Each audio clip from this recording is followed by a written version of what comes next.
የኢትዮጵያ ሕዝብ በእስራኤልና በኢራን ጦርነት ሲወዛገብ የብልጽግናው መንግስት የህዳሴ ግድብን ለአሜሪካ በመሸጥ በህዳሴ ግድብ ፋንታ ደግሞ አሜሪካ ለብልጽግና መንግስት በመሳሪያም በስንቅም ድጋፍ በማድረግ አሰብን እንዲወስድ ለማድረግ ንግግር መጀመሩ ተጠቆመ። የኢትዮጵያ አምባሳደር በአሜሪካ ብናልፍ አንዱዓለም ከፕሬዝዳንት ትራምፕ ጋር በዋይት ሃውስ ውይይት ማድረጋቸው ተዘግቧል።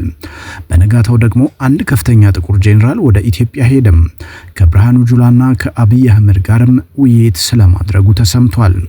ይህ እየሆነ ባለበት ታዲያ ፕሬዝዳንት ትራምፕ ራሳቸው ባለቤትነት በሚተዳደረው በትሩዝ ማህበራዊ ሚዲያ ገጻቸው ኢትዮጵያ ህዳሴ ግድብ በአሜሪካ ሞኝነት ለኢትዮጵያ ዶላር ተሰጥቶ የተገነባ እንጂ በኢትዮጵያውያን አቅም የተሰራ አይደለም ሲሉ አሰፈሩም። በብልጽግና የሚተዳደሩት የመንግስት ሚዲያዎች ግን ስለ እስራኤልና ስለ ኢራን እየዘገቡ ነው። በትግራይ ጦርነት ጊዜ የመንግስት ሚዲያዎች አሜሪካ ላይ የስድብ ውርጅብኝ ሲያወርዱ ነበር። አሁን ግን ትራምፕ ስላሉት ነገር ምንም አላሉም እየተባለ ነው። አብይ አህመድ ከኢትዮጵያ ቴሌቪዥን ጋር 2012 ዓ.ም ባደረጉት ቃለ ምልልስ ህዳሴ ግድቡ በ2015 ሙሉ ለሙሉ ያልቃል ብለው ነበር። አሁን ግን አላለቀም። አብይ አህመድ ባለፈው ወደ አውሮፓ ሄደው ነበር። የሄዱበትን ምስጢር መስከረም ላይ የህዳሴ ግድቡ ስለሚጠናቀቅ የአውሮፓ መሪዎች ኢትዮጵያ ሄደው በምርቃት ስነ ስርዓቱ ላይ እንዲገኙ ጥሪ ይዘው ነበር።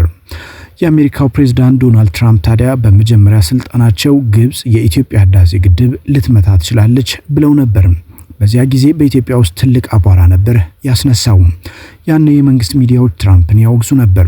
አሁን ግን ዝም ብለዋል። የመካከለኛው ምስራቅ ጦርነት ኢትዮጵያንም የነካት ይመስላል። ጉዳዩ እንዲህ ነው። ጋዛው ሐማስ እስራኤልን አጥቅቶ ከ1000 በላይ እስራኤላውያንን በመግደል የተጀመረው ጦርነት ጋዛ ፈራርሳለች። ከ55000 በላይ ፍልስጤማውያንም ተገድለዋል። ጋዛ ሙሉ በሙሉ ፈራርሷል ማለት ይቻላል። መልሶ ለመገንባት ነዋሪው መውጣት አለበት። ፍርስራሹን ለማንሳት 14 ዓመት ይፈጃልም እየተባለ ነው። ትራምፕ ወደ ስልጣን እንደመጡ ሰሞን የጋዛን ህዝብ ወደ ዮርዳኖስና ግብጽ ልናሰፍር ነው ማለታቸው ይታወሳል። በወቅቱ በመላው ዓለም ትችት አስተናግደዋል። ግብጽና ዮርዳኖስም አንቀበልም ማለታቸው አይዘነጋም። ትራምፕ ግን በትሩዝ ገጻቸው በኩል በኤአይ የተቀናበረ ቪዲዮ ለቀቁ። ቪዲዮም ትራምፕና ባለቤታቸው ኔታንያሁ፣ ሌሎች አርቲስቶች፣ ቢሊዮነሮች ጋዛ ውስጥ ሲዝናኑ ይታያል። ጋዛ እንደገና ተገንብታ ዱባይን መስላም ታይታለች። አሁን ኢራን ችግር ላይ ናት። በእስራኤልና በአሜሪካ የተቀናጀ ጥቃት እንደ ኢራቅና እንደ ሊቢያ የከሸፈ መንግስት እየሆነ ይገኛል። የኢራን መንግስት ለሐማስ፣ ለሄዝቦላ፣ ለሁቲ ስንቅና ትጥቅ ያቀርባል። ሐማስ ተሸንፏል። ሄዝቦላም እንደዚያው። የኢራን መንግስትም እያነከሰ ነው። ትራምፕ የጋዛ ነዋሪዎችን የሚያነሱበት ቀን እየተቃረበ ይመስላል። ትራምፕ ባለፈው ወደ መካከለኛው ምስራቅ መጥተው ከሳውዲ አረቢያ፣ ከአረብ ኤምሬት፣ ከኳታር መንግስት ጋር በትሪሊየን ዶላር የሚቆጠር ኢንቨስትመንት ተፈራርመው ወደ ሀገራቸው መመለሳቸውም አይዘነጋም።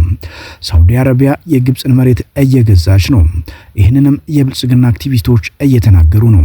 ሳውዲ አረቢያ ከግብጽ መሬት እየገዛች ከአባይ ወንዝ በሰፋፊ ቱቦ ማስተላለፊያዎች እየተጠለፈም የእርሻ ቦታዎች እየተገነቡ ይገኛሉ። ግብጽ ከአባይ ወንዝ እየጠለፈች ስንዴን ጨምሮ ፍራፍሬ እንደ ጉድ ታመርታለች።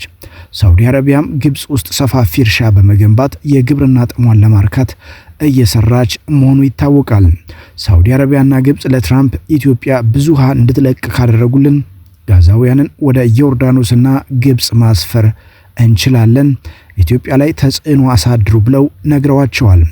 ትራምፕም የኢትዮጵያ በአሜሪካ አምባሳደር ብናልፍ አንዱዓለምን ዋይት ሃውስ ጠርተው አነጋገሯቸው። በነጋታው ከፍተኛ ጄኔራል ወደ ኢትዮጵያ ላኩ። ከዚያ ትራምፕ በትሩዝ ገጻቸው የኢትዮጵያ ህዳሴ ግድብ በአሜሪካ ዶላር የተገነባ ነው አሉ። ዛሬ የውሃ ኢነርጂ ሚኒስትር ሀብታሙ ኢተፋ ትራምፕ ተሳስተዋል ሲሉ መልስ ለመስጠት ሞክረዋል። ነገር ግን ይህ መልስ ለይምሰል ነው እየተባለ ነው። የጌታቸው ረዳ ትንቢትም እውን የሆነ ይመስላል። አብይ ግድቡን ሽጦታል የሚለው አብይ አህመድ ወደ ስልጣን የመጡት በትራምፕ የመጀመሪያ ስልጣን ጊዜ ነው። አብይ ወደ ስልጣን እንዲመጡ ሲአይኤ ትልቅ ስራ ሰርቷልም ይባላል። በ2010 ዓ.ም ለቀናት ኢህዴግ በር ዘግቶ በኃይለማርያም ደሳለኝ ምትክ አዲስ መሪ ለመምረጥ ተሰብስቦ ነበር። በዚያ ጊዜ የአሜሪካ ኤምባሲ ስራ በዝቶበት ነበር። የሲአይኤ ሰዎች አዲስ አበባ ገብተው የኢህዴግን ውጤት እየተጠባበቁ ነው። ኢህዴግም አብይ አህመድን መሪ አድርጎ መረጠ። የኢትዮጵያን ህዝብም አብይን ወደዳቸው። ህዝቡ አብይን በምላሳቸው ብቻ ወደዷቸው። የድጋፍ ሰልፍም አደረጉላቸው። ኤርትራም ተጉዘው ከኤርትራ ጋር ታረቅን አሉ። በዚያም የኖቤል ተሸላሚ ሆኑ። ትራምፕም እኔ ነኝ አብይ ወደ ስልጣን እንዲመጣ ያደረኩት አሉ።